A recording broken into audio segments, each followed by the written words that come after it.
Just ordinary people, extraordinary people. Have a conversation with Gina. Oh, yes, have a conversation with Gina. Experience me. And listen, welcome to this live Church Unusual, where we say namaste. I see God in you, you see God in me, and we want you to come back to stay. Good morning, John Logic, the producer extraordinaire who hugs like a teddy bear. How are you, sweetheart? Good morning, good morning, good morning. Anissa Ray, me, the light-skinned lady behind the curtain. Good morning, Gina. Sister Gina. Good morning. Hallelujah! We want to thank God for waking us up this morning. First of all, I want to tell you that I'm so excited for being here. I am evangelist, missionary, woman of God, a sister from the hood, Gina motherfucking Fletcher. I am only a conduit from which the universe sends some lightning bolts through to help somebody feel better. So welcome to Church Unusual, where we just want to say namaste. The God in me, she's the God in you. We got some special stuff today. It is March, and they call it Women's Month, and those ethers out there.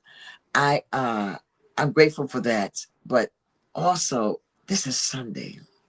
Sunday is when it's the start of the new week. Sunday is where we have to go to God and say, God, we thank you. Sunday is when I say, okay, let me get ready for the fight for the week. You know how some single mothers and parents get ready for the fight for the week. They go in and say, okay, so Sunday is like when you get ready. I hate to say like to describe something. It's so ignorant to say like.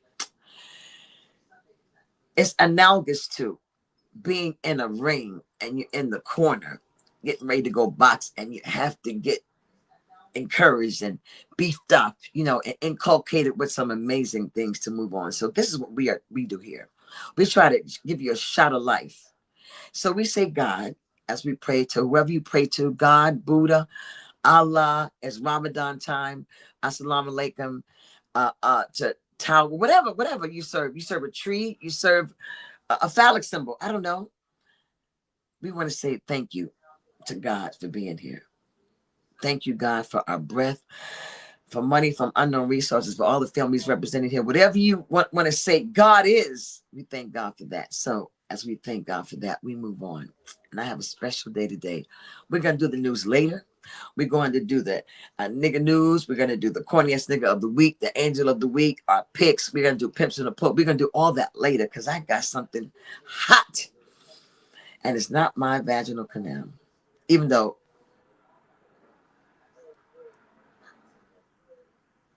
the word of the day, invidious, INVIDIOUS,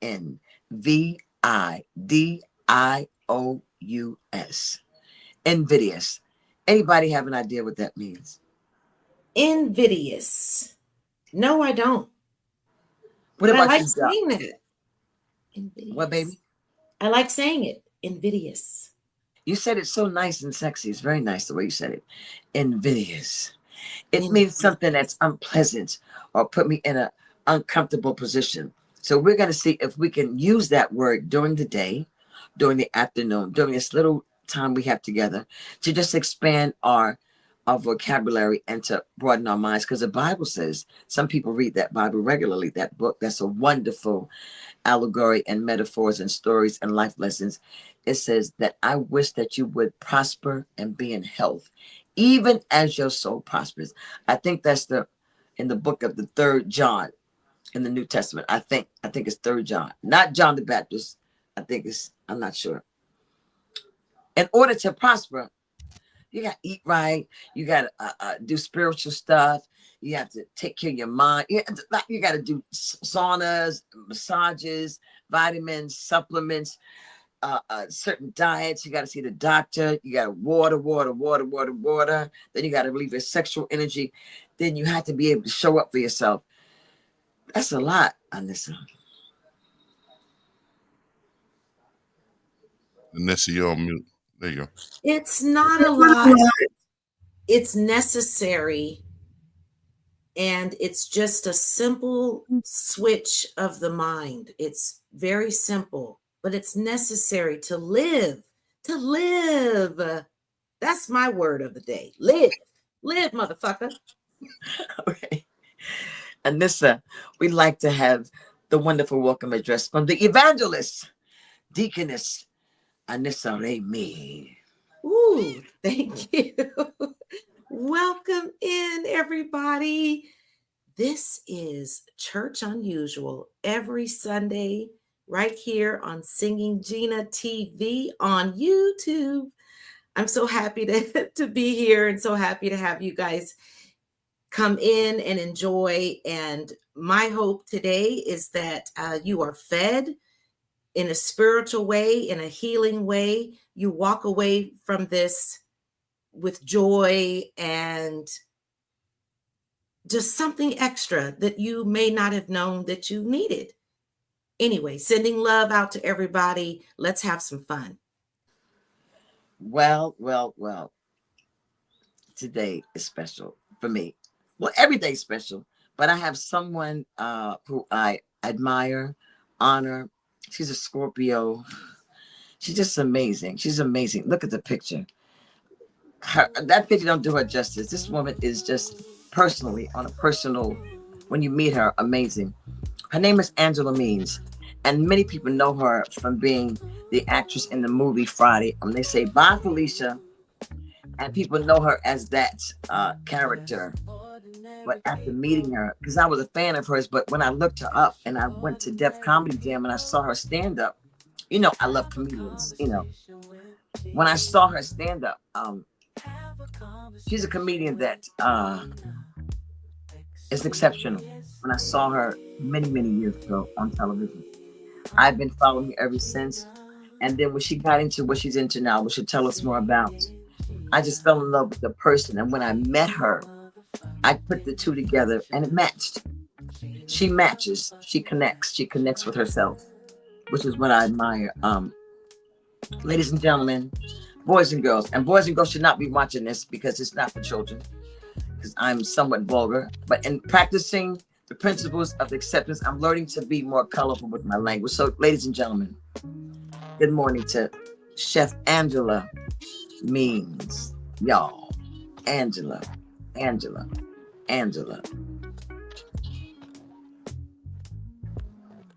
Yay! Good morning, Gina. The evangelist, the queen, the energizer, the light beam, the connector, the producer, the singer. Good morning, dear.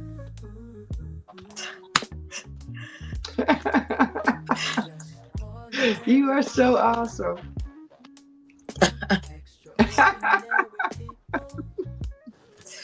Oh, you're something else.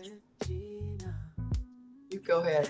Going back to what you were saying, it's not a lot to do all of those things. What it is, it's a lifestyle. And when you accept health, you accept wealth.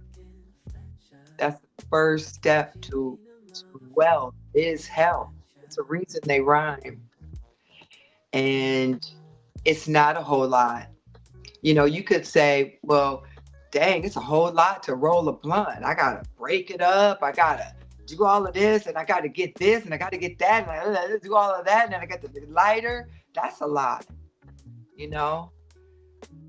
choosing a lifestyle that honors not just yourself, but nature. Because we are natural beings from nature. We're just a house plant. We need water and sunlight.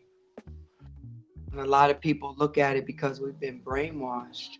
We've been led astray, run amok. We've been led to believe that we're something other than what we are. We are a trillion zillion white blood cells. That's all you are. You're just a bunch of white blood cells. And that's what life is. And those white blood cells have a life of their own. And they need to be fed.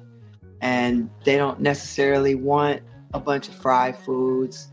they can't thrive. They can't build. They don't want grease and a whole bunch of meat. I don't tell people to go vegan anymore. I leave that alone. But what I do say is, compensate with what the cells really want. And the cells want fresh fruits and vegetables and not tough stuff.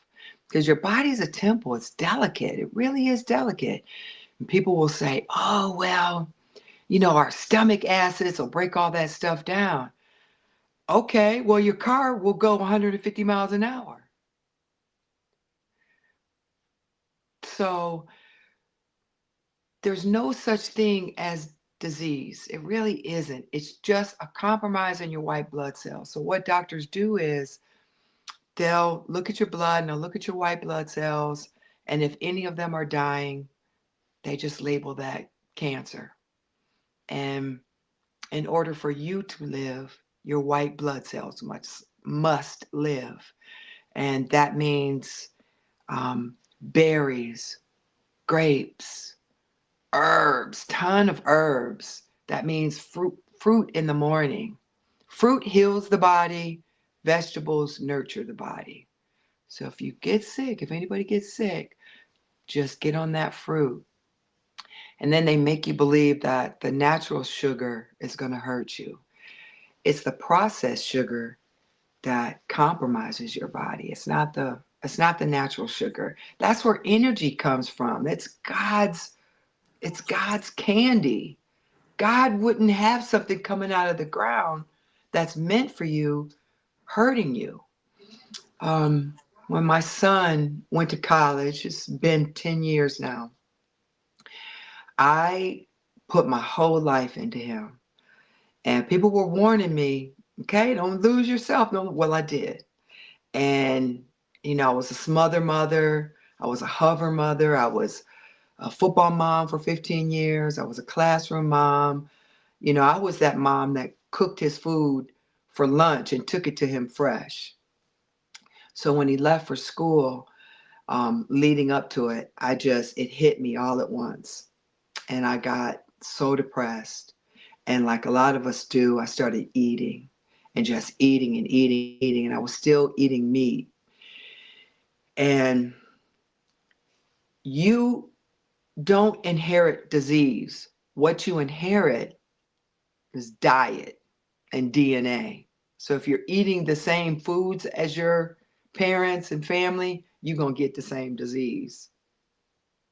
And that's what was happening to me. I was pre-diabetic. I had a whole bunch of other issues. And my son went across country to school. And I knew, and they took him out of high school early. He was a starting quarterback at 17 at the University of Miami, the media darling, heavy curriculum. And he had done everything I asked, everything his father asked of him. He had been this stellar student. He was an honor student, 3-time All-American, and it just wasn't fair. It would have been downright dirty for me to sit up here and get sick on the other side of the country. And I knew instinctually, it was fruits and vegetables that was going to heal me. And I wasn't about to go to no doctor and tell them, I was sick. And I don't want to knock the medical community, but sickness is in the hospitals, is in the doctors, and they are practicing on you. The third leading cause of death is meds, it's medication. Food is medicine and medicine is food. So long story short, I got with it, smoothies. I figured it out. I was really bad at it at first, but us Scorpios, we're going to figure it out. And we're going to get good at everything we do. We're going to keep at it and keep at it and keep at it. And within 4 or 5 months, I had lost 75 pounds. Every ailment that I had was gone. I had more energy. I had more life. And then I realized that was one of my callings, was to help other people find this. And I did. I got a lot of people on this path that you really don't know how bad you feel until you feel really, really good. And that's what it did. It was like, if you eat living things, because your cells want living things, your life, if you're eating death, decomposing flesh, your meat, you put meat inside of meat, where's it gonna go? Just gonna fill stuff up that's not supposed to be filled up. Keep it rolling so the colon won't get swollen. Just keep it moving. Because we're in constant, everything is vibrating, everything is moving. This camera's moving, it's vibration. We're just frequency. And when you put death and anger and torture and fear inside of you, that's what you're going to have. And the result of it is cancer and death and unwanted things. So I'm just so happy that that I like me too. I like me. And it took a long time to get there because of the way that I was treated as a child. So, you're mistreated. You think, oh, well, these people that you're looking up to are mistreating you, so there must be something wrong with you. And then I figured out there's nothing wrong with me. It was them. What's something wrong with them? It's like nobody deserves, everybody special. And when you start eating right, Angie, I'm always when she and I talk, usually, I'm always just so tuned into her that I forget that anything is around me. No, because it's so intimate and it's purposeful.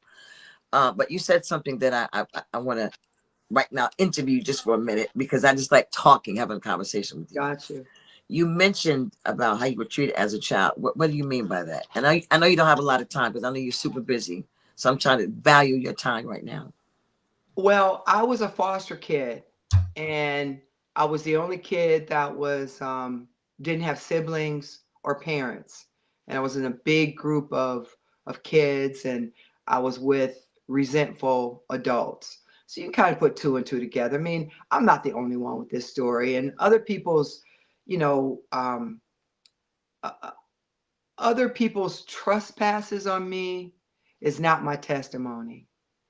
That's not my testimony. My testimony is I figured it out. And you can kind of put two and two together. Foster kids. I mean, you hear the story over and over and over. And our purpose. Mm-hmm. And I have to keep muting because I don't have so people know I don't have my earphones. I left them with my son's house, so we have to go back and forth with the sound. But but the exchange with you was so valuable. And I'm only asking you because I know the dynamics of what people go through is the same. The colorism, the light skin, the long hair, all that stuff. Look at me. I'm sitting here light bright, damn near white. I'm like glowing.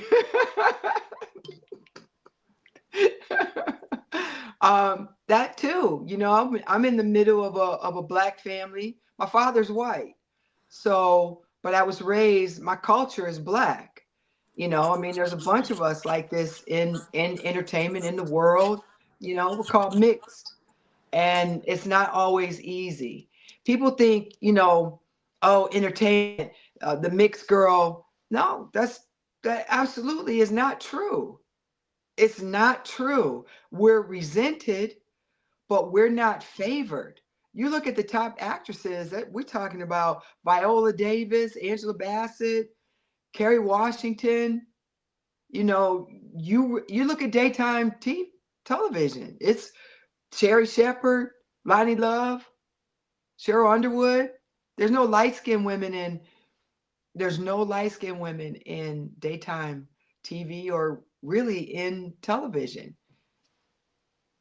So we're resented by, everyday man thinking. They look at us and say, oh, I want that hair. Oh, I thinking it's, we get some kind of pass when actually it's a double-edged sword. And I was bullied because of it, and I still am.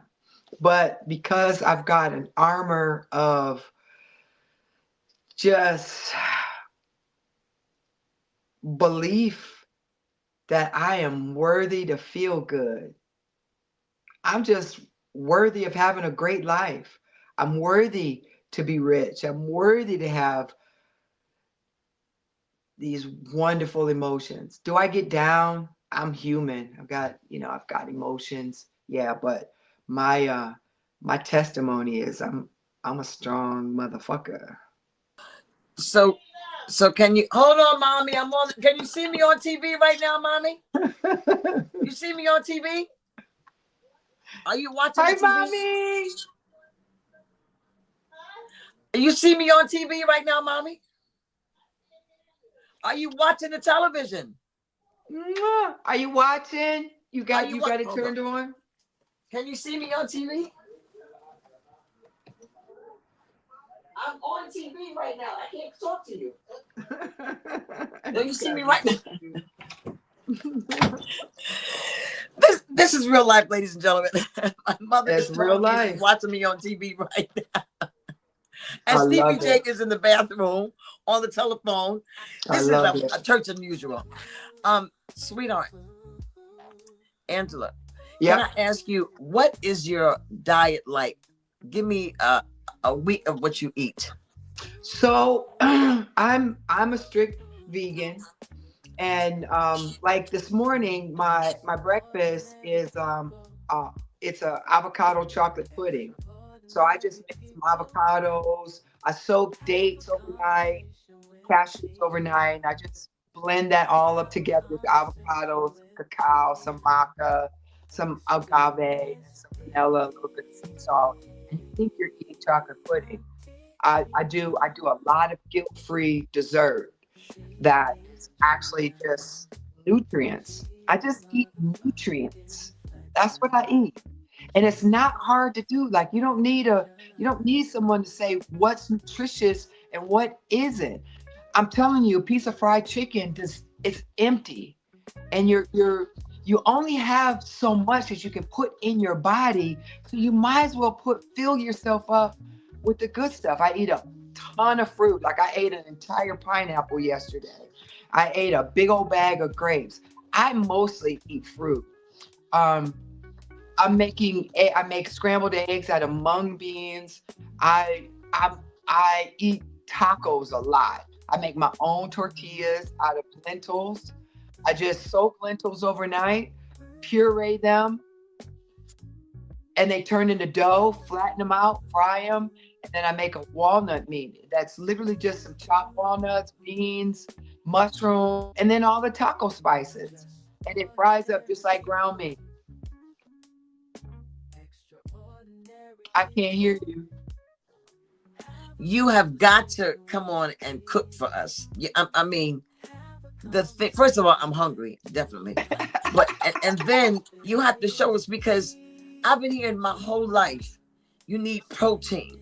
You got a protein, and people say nuts and bolts and nails. I don't know, but Hilarious. what Listen, is protein is a key word. That's a key word to sell meat. When the meat industry first started, they weren't selling a whole lot of meat. We weren't eating this much meat. We were not eating this much meat. And then they figured out propaganda, and part of the propaganda was protein. Have you ever had anybody that you know rush to the hospital with a protein deficiency? No, it doesn't They exist. say iron. They use the word iron. Iron is iron. All nutrients, all protein, everything comes out of the ground. Where does the cow get his protein? The elephant. No. The gorilla who eats berries and twigs. Where does he get his protein? We going through the cow to eat what he's eating, what we're supposed to be eating. We want to eat his insides out. We want to eat his decomposing flesh. How does he grow big and strong? How does the zebra grow big? How do quarter horses grow big and strong and all they eat is hay and grass? How do you make eggs? From mung beans, and then you can do so you just take the mung beans, You soak them overnight and you put them in the puree blender. You blend them up and you got egg yolk. And then you put a little bit of black salt. Black salt is it gives it the egg flavor. And you got scrambled eggs. I don't You know, eat the I don't you do this, it's so like casual. you got It's like, eggs. well, listen, Yeah. listen, what the fuck is wrong with you? Just do that. You make it sound so easy. That's why it's so believable. But there are It is a lot of easy. people want to transition, but sometimes people don't even know what a mung bean is. It has to be a whole re-education. Black Mung salt. bean, What just is look black it up. salt? Listen. There's the information highway is so fast right now, and there's no. That's a, for lack of a better word, that's an excuse to. You got to educate yourself. Don't depend on. That's what I dig about myself. I have initiative. I'm not gonna wait on anybody. I'm gonna go find it out. When the timing is right, I ask certain people, but I just figured it out. I figured it out. And I listened to my body, what makes me feel good. And there's a lot of guys on, but one guy in particular, his name is Yaki Awakened. That's his page, Yaki Awakened. And he's a biochemist who's a vegan and a herbalist and just a wealth of he breaks it down in scientific terms. He's real passionate, but it's the simplest terms are feed your white blood cells. That's all you got to do is feed them. Eat when the sun is at the highest, eat once a day. And then in the evenings, if you have to eat, you eat some fruit. You eat to live. You're either, when you eat, you're either fighting disease or you're feeding disease. Angela, do you eat rice, potatoes, pasta, any of those things? Yeah, I do. I limit things. Rice is a good grain, but I eat wild rice and I'll eat black rice. Occasionally I'll have some sushi rice because I make sushi with avocados, and then I'll make sushi with tomatoes. If you skin the tomatoes and cut them like fish, take the seeds out and soak them in some tamari and vinegar and a nice sushi sauce. You wrap that up and you swear that you're eating fish. And right now I've got some fresh beets that I've got soaking in a rice vinegar I'm going to use for sushi. So sometimes I'll use the sticky rice. Pasta, not so much. I don't eat it that much. I used to, but not anymore. My son gets on me. I'm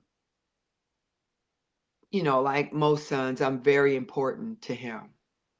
And he wants me around a long time. And he wants me healthy. And we do some great stuff together. We're very active. When we're together, we're very active. So he wants me to stay active as long as I can. So, you find your source of discipline and you can do anything. And when I first started this, my source of discipline was staying healthy so I wouldn't distract this kid away from doing what he trained for his whole life. Since 5 years old, he was playing football and he knew what his trajectory was. And there was a lot of things that was required of him. So that was my source of discipline. Find your source of discipline. When I'm talking to people, and I used to counsel people, but I kind of pulled away from that because people, we're hard-headed. If I give you a protocol, you can't come back to me and say it didn't work, and then I find out that you didn't even do the protocol. We're wasting our time. You got to really, really, really, really want it. You have to want it. And in order to want it, that's with anything. You have to find your source of discipline, period. And once you have that, you become a better person. I got that term. I read Paul Robeson's biography, who's the godfather of all Black actors. And one time he was acting up and his dad was chasing him. He was a little boy and his dad tripped and fell and busted his front tooth. And he said when he saw the pain that he had caused acting up, that became his source of discipline for the rest of his life.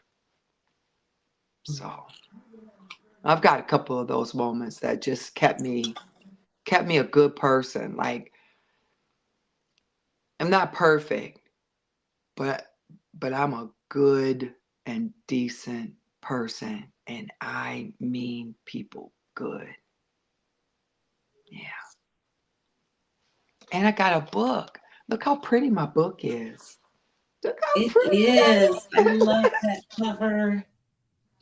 7 Sinners and the Angel Who Loved Them. This is a story that I wrote about 20 years ago. I'm a numbers savant.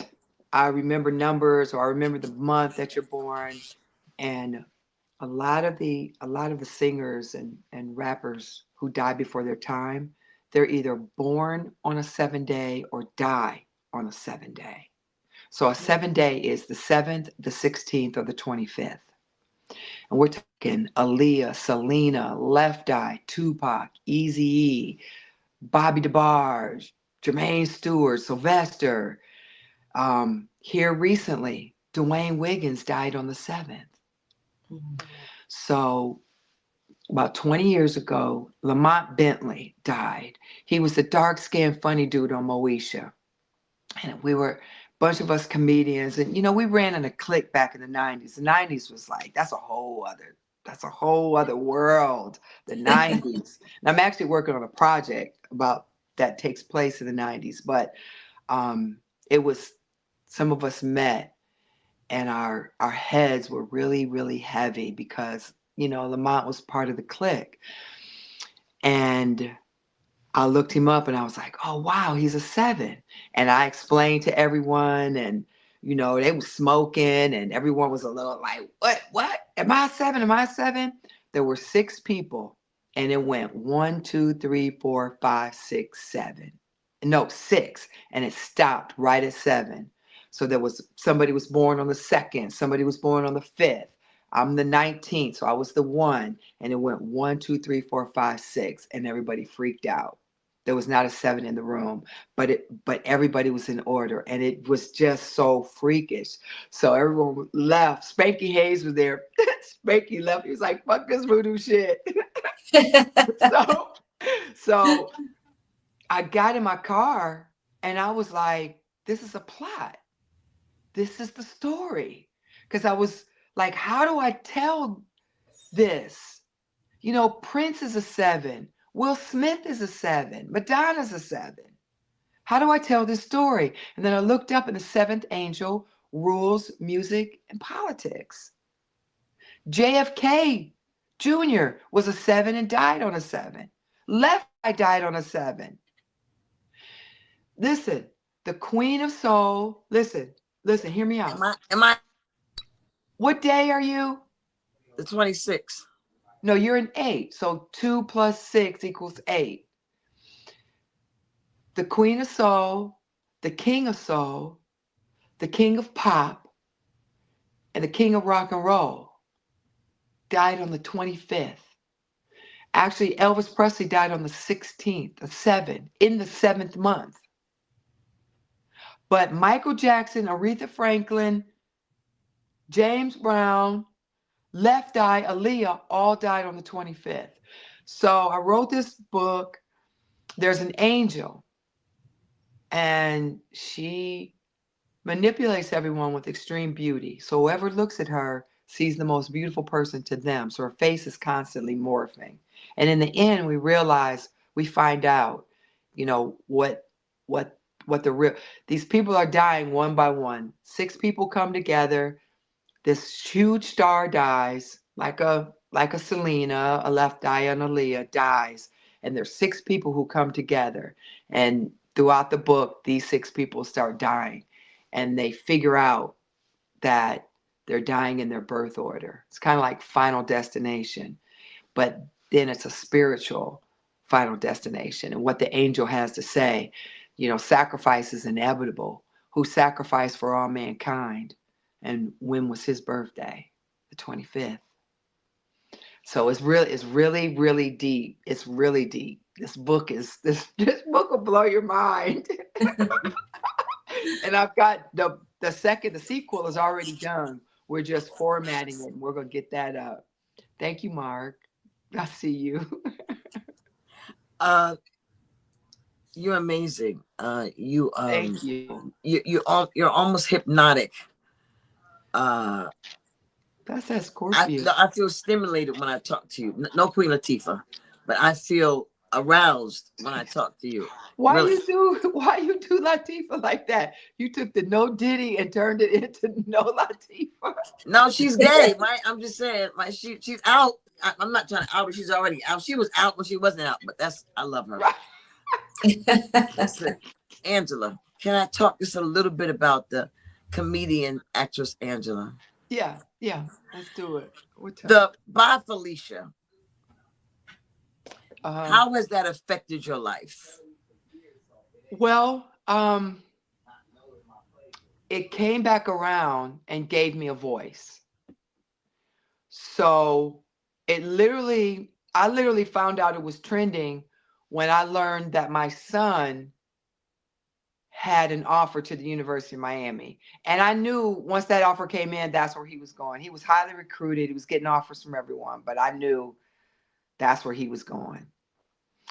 And we were such a far distance away that I had to focus on Angela.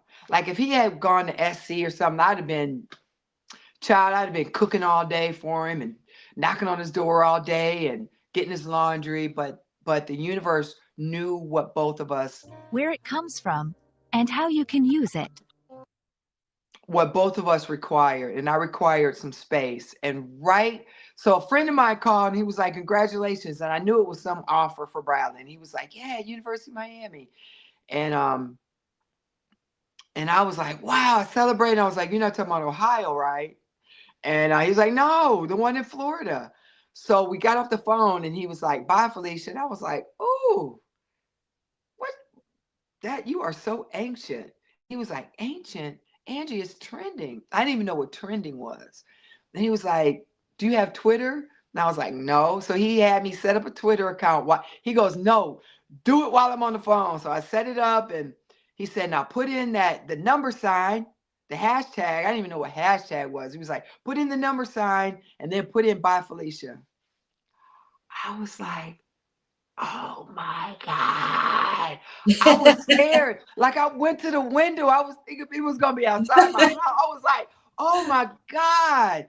It was like, and you could tell how many, it'll tell you how many. It was like 14 million people within like a month had did hashtag bye Felicia. And then all these celebrities were saying it. They were saying it in TV shows. And right when my son went to school, I started building my brand. And I partnered with some guys and we had a juice bar in Burbank right after I figured out that that's what I needed to do. That's how I needed to serve. And the whole time he was at the University of Miami, I had the juice bar. And then when he left, he got drafted to Detroit, is when I opened Jackfruit Cafe. The partners didn't want to do food. They just wanted to do juice and salads. And I was like, no, people need food. So I opened up Jackfruit Cafe, vegan soul food. And within 6 months, I was voted best in the city and was on everyone's radar. I mean, I was in the hood, and the driveway, the parking lot was full of Bentleys and Mercedes. And so Felicia gave me the voice to do that and gave me, TMZ came and I ended up with lines wrapped around the building. And they put me out because it was just too busy. They put me out of the building. So Felicia was a godsend, always a godsend. The thing that I don't like is when, there's real life Felicias. Felicia has a story. Felicia doesn't become Felicia by herself. And when people use it to be mean it hurts. I know I cried one time in some video that went viral, went super viral, but I was tired and I had, I was working 80-hour weeks and wearing all kind of hats and I was just exhausted. So that's why I was crying. But it it dismays me when people use it to really hurt someone. It's supposed to be fun. It's supposed to be, it's dismissive, but don't tell the real Felicia bye, Felicia. Give a bitch a break. Right. The phrase, Exactly. "Bye, Felicia," originates from the 1995 comedy film, Friday, starring Ice Cube and Chris Tucker. In one scene, a character named Felicia asks to borrow a car, and after being rejected, she receives a dismissive "Bye, Felicia" as a farewell. This moment has become a classic in pop culture.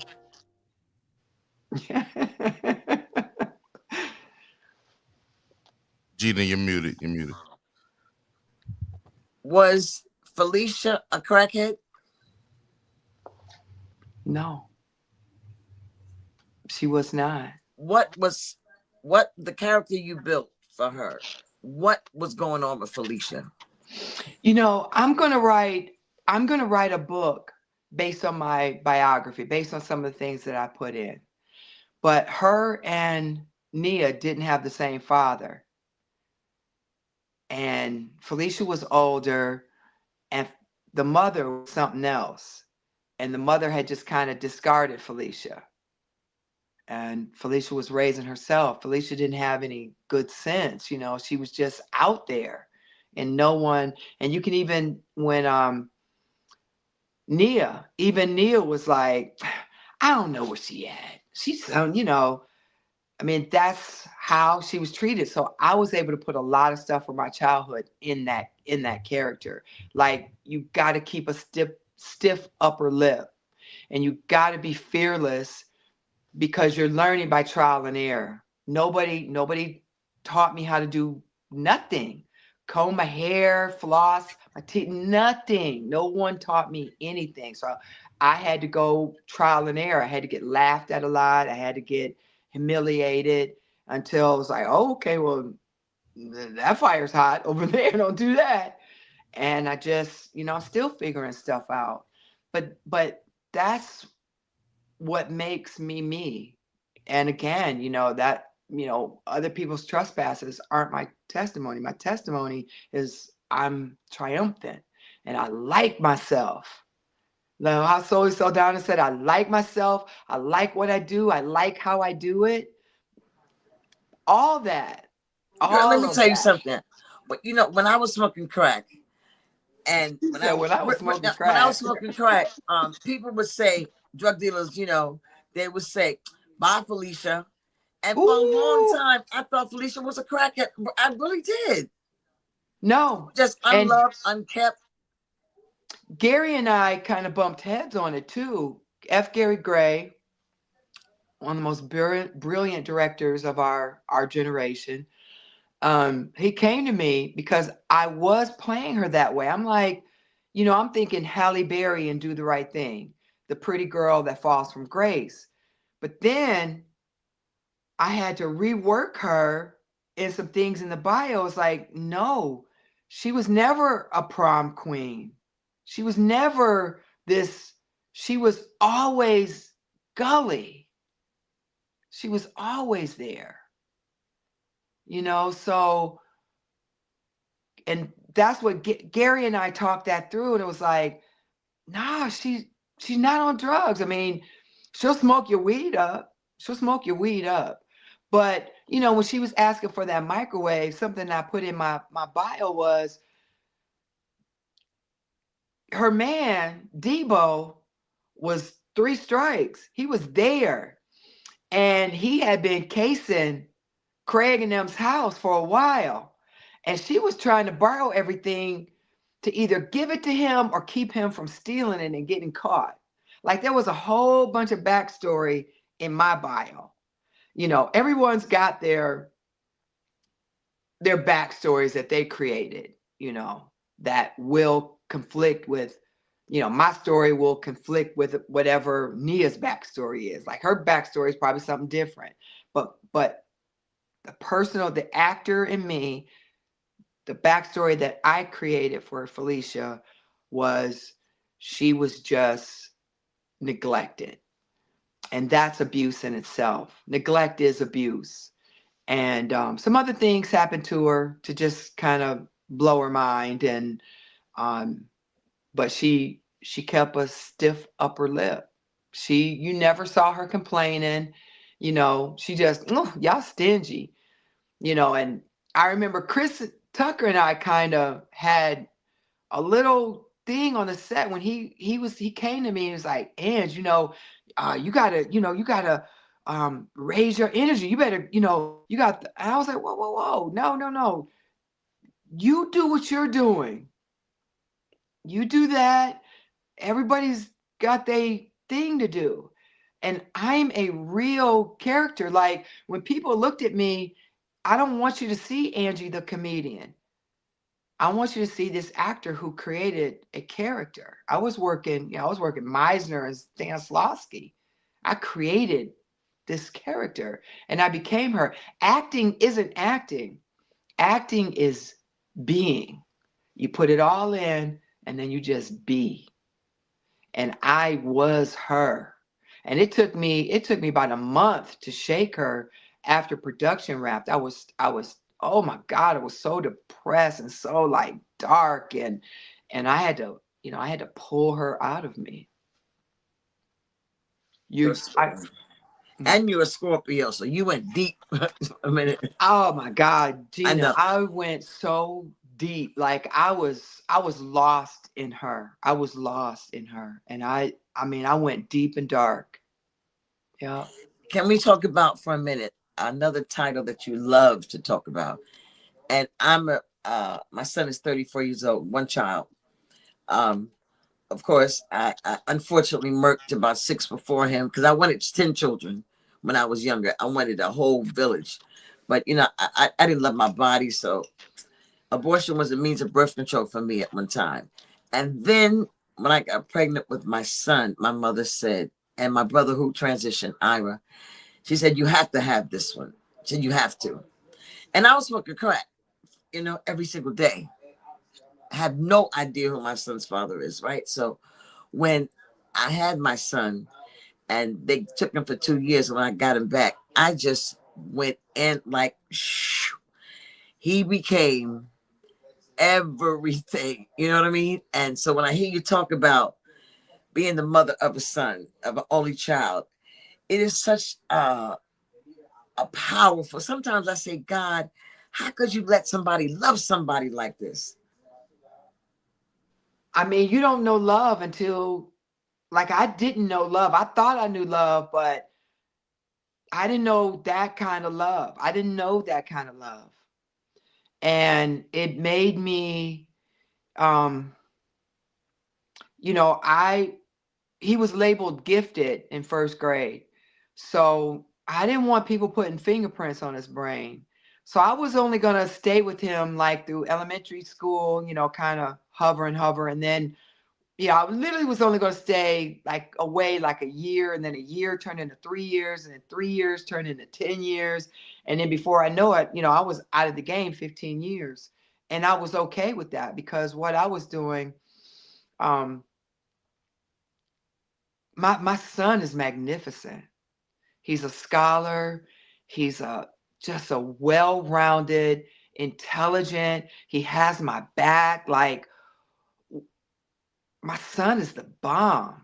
And he would have been regardless, but, there was nothing obstructing his vision to his goals. That's why he's so goal-oriented. He understands time management. Here's a tip for people with small children. Teach them time management, and this is how you do it. And once a child understands time management, a lot of other things fall into place. So you're at a park, or you're at a party, or you're just somewhere out and they're having a good time and it's time to go. But 20 minutes before it's time to go, you go to them and you say, hey, Bradley, we're leaving in 20 minutes. Then you come back and you cut that time in half and you say, Bradley, we're leaving in 10 minutes. Then you come back, you cut that time in half. Bradley, we're leaving in 5 minutes. And then Bradley, it's 2.5 minutes. It's time to clean up and say our goodbyes. Bradley, within weeks of us doing this, started coming to me at 2.5 minutes. Mama, it's 2.5 minutes. You tell everybody goodbye. Once they have the concept of time and can compartmentalize things properly, the whole world opens up. Put a world map in their room. I'm talking about everything happens between birth and 5. It's the biggest learning curve. Put a world map in their room and show them where you live. And I saw Bradley. Bradley was like 5 years old. I put that world map in his room and I showed him LA. And he was like, wow, it's so small. And I was like, yep, this is the world. And I saw like a light bulb went off. Like he was just like, what in the world? I'm like, yeah, Los Angeles is really small. I need to go over my room, and I'm 64. I need a map You today. gotta think global. And my son is, by the time he was 25, he's probably been in 20 countries, and not just passing through, like been in these countries. And it's nothing for him to, jump on an international flight. International flight to him is like nothing. For most people, it's like, oh my God, I'm leaving the country. I mean, he lived in London for last year, and he lived in the Czechoslovakia. He took me to Japan for a couple weeks. So he thinks global, he thinks big, and he just doesn't think small, and little things just roll right off of his back. So time management and understanding the world is bigger than where you are will put your children ahead. Son, when I think about being a parent of this amazing child that I have, and the way you talk about your son, in such an adoring way, a lot of people would say that you sacrifice your career for that, and I totally beg to differ, because the value, the worth is, it's indicative of who you are. Saying, hey, listen. And for me, it's just something that should be anyway. You know what I mean? The ability to stop what I'm doing to focus on this major, because my son was not just a creation that I helped bring, but a major project in my life. Something that I said, listen, I have to. There is no way, because I was neglectful for his first pregnancy, and I was neglectful, so I had to fix that. And then when I hear you talking about Bradley, right? What is Bradley's sign, by the way? He's a Virgo. Oh, dope. Oh, wow. All of this is sons of Virgos. Just Well, three of my sons are Virgos, and 2 of them are 7s, Angela. Wow. And born on the same day. They were born on the 16th of September. So they're both, 2 of them are 7s. That's I have a friend that's on the 16th, and they will lead the way. Just let them lead. I kept telling Bradley was kind of bossy, and I told him, you'll be the boss soon. And another thing that I did for him was I admitted when I was wrong. You have to do that for your children.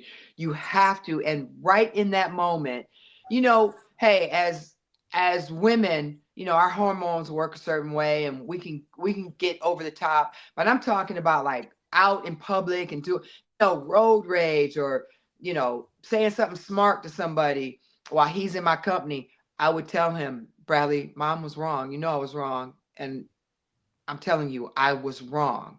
That was wrong of Mommy. And I remember not too long ago, I was like, wow, this is a trip. You the boss now, huh? And he'll tell me, no, Mama, no, you're not doing that. Just, Mom, no. It's a no, Mom. And I'm like, well, damn, you're the boss. Yeah. And he's the boss. Like all of my, he owns this house. He owns, he gave me my Cadillac. He gave me my source of discipline, you know? Mm. And the biggest assignment that I've ever had was rearing him and doing it in a two-parent household. And I'll tell you something, women, you know, one of my causes is parent alienation. Ladies, don't do it. Don't cut them out. Don't do it. Here's something, and if you adhere to this, you will get through and understand that you're raising an adult. That child's not going to be a child forever. Here's what you put in your mind. I'm going to love this child more than I dislike his father. And if you can live by that motto, your child will thrive. And you should want more than anything for them to have a strong, healthy relationship with the most important male figure in their life. Don't cut that relationship up, ladies. Don't do it. Don't do it. Don't do it. Don't do it. Don't do it. Don't do it. Don't do it. Love your child more than you dislike your ex. And everyone in the whole situation. Because, I mean, you had the baby. Mm-hmm. You had the baby. Now there's consequences. Consequences are, you know, grow up now. Be a woman, because it's a fool. A woman who disrupts her household is the fool in the situation. So, and you can have a cohesive bond in two households, and it worked beautifully. And we never argued with one another. And one parent, you know, we made sound decisions. And if one parent said no, I knew he was saying no for a reason. And if I said no, Bradley's not going to do that, his dad respected me because he knew it was coming from a real place and not a place of just, you know, trying to compete with him and trying to piss him off. We never, ever used Bradley like that. We were raising him to be something great, and he is. I can't wait. I can't wait to talk about what he's doing right now. Like what he's doing right now is just, it's, oh my God. That's all I can say what he's doing right now. And he wouldn't have been able to do this had we been, you know, had I alienated his dad and not given his dad, you know, don't alienate them dads. Even if they don't want to be with you, even if they don't have no money and they can't give you no child support. Take yourself out of the equation. Go get a job, girl. Go do what you got to do, but do not disrupt, particularly a male child. Ooh, it pisses me off. There's some celebrities doing it right now. And I be up at night writing these DMs, but I erase them. But I just want to tell them, you're messing up. And you're going to end up with a child, because you're in Hollywood, you're going to end up with a child that's going to end up going down a path because he doesn't know himself. Remember, Jennifer Lewis told me, you just make sure you know yourself, because it don't matter. If you don't know yourself, it don't matter if you're in the back of a limousine or a Pinto. If you don't know yourself, it don't even matter. Yo, Angie, listen to this. This is the reason why I know I'm a missionary. Girl. No, look, listen to me. What I've been saying for the past, Anissa. Yep. Is she just confirming? Yes. I have something called Moist Women on Wednesdays, but I've been talking about this. Me only, I see transparency for women to be honest, open-minded, and to be adore, honor, and respect men, whether it be brothers, sons, uncles, fathers. And I've been talking about single mothering for the last, like, intensely for the past month. And I said not long ago, just because y'all don't work out, he's not good to you, don't mean he won't be a good father. Absolutely. This has been a salient theme. Absolutely. You feel me? Scorpio. They be so hurt, and they don't understand that their emotions are their downfall. Listen, this is what life is. Life is a series of adversities. That's all it is. And you would be a fool to think that you're going to go through this life and nobody's going to hurt your feelings or say something crazy to you, or you're not going to fall in a pit hole sometimes. You be a dang gone fool to believe that you can go through life and nobody's going to challenge you. The only way that you can get to a level of I like myself is when you go through those I had to swallow my pride. I mean, my situation was so tough. I had to swallow my pride. I had to man up. I had to put my chest out and my shoulders back and raise my son with a smile on my face when I wanted to punch everybody out. When I wanted to take my son and go to the other side of the country. I wanted to do that, but I couldn't, because I had to face this and I had to learn about myself through this. And you don't know how strong you are until you're strong. And alienating his dad is weak. So the buffalo, this is what the buffalo do. When it's raining, we all run from the rain, right? Buffaloes know that if you run through the rain, you'll get out of the rain faster, because you can't outrun the rain. You just be running along with the rain. You'll be like, it's raining, you steady running. But if you turn around, face the rain, and run through it, you'll be out of it in no time. So run through the rain. Oh, I love that. Ego's a hell of a drug, Mark. You'll not peep this. Newsflash. Angela said in the beginning pre-production, I only have 10 or 15 minutes to give you. I know. It has been an hour. One of my dogs got bit, and he's got a hole right here. So I'm going to take him to I was thinking about him, and I'm sorry. I was just. No, it's okay. No, it's okay. Here. I'm talking about look at God. Yes. That's what I'm saying. Yes. Look how amazing. I was honored and blessed. God said, I'm going to let her sit right here and just teach us. Usually I ask a lot of questions, close-ended sometimes. You know, I just, Spirit said, let her go, because I know you can go. Let her go. All I got to do is give you a microphone, and you don't need nothing else. I know that. No, you're like me. Just give me a microphone. I'm good. Or space, or floor, or just give me a space. You know?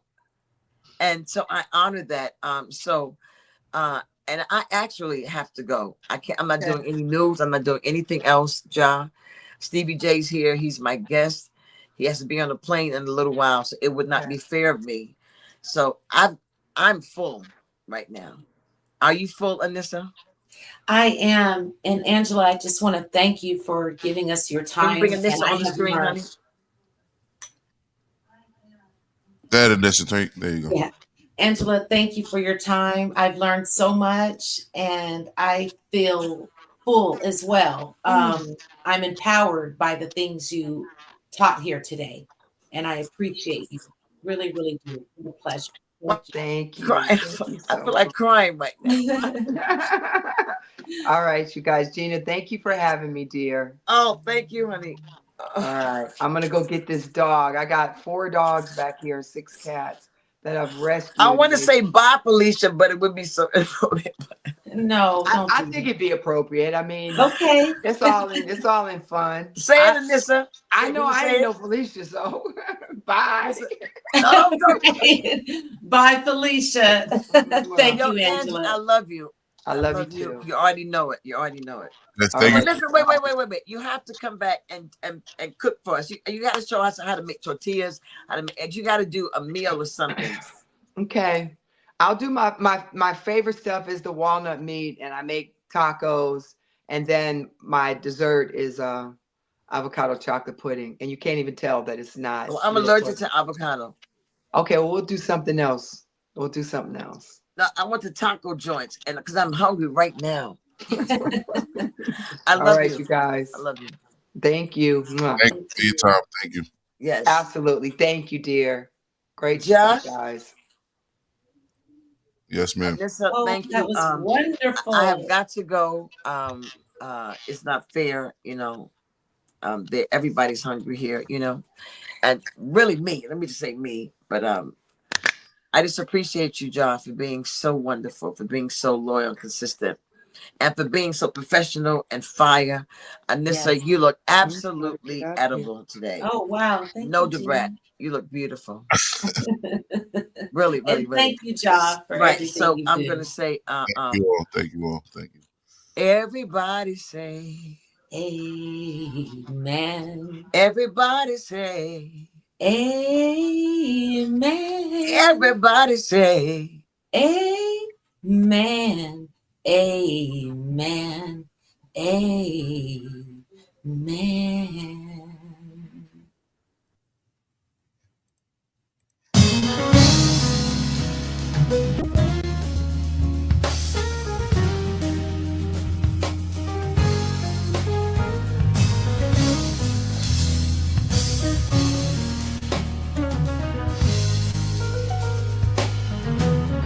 Here I stand alone, waiting for you, Lord, to tell me what to do.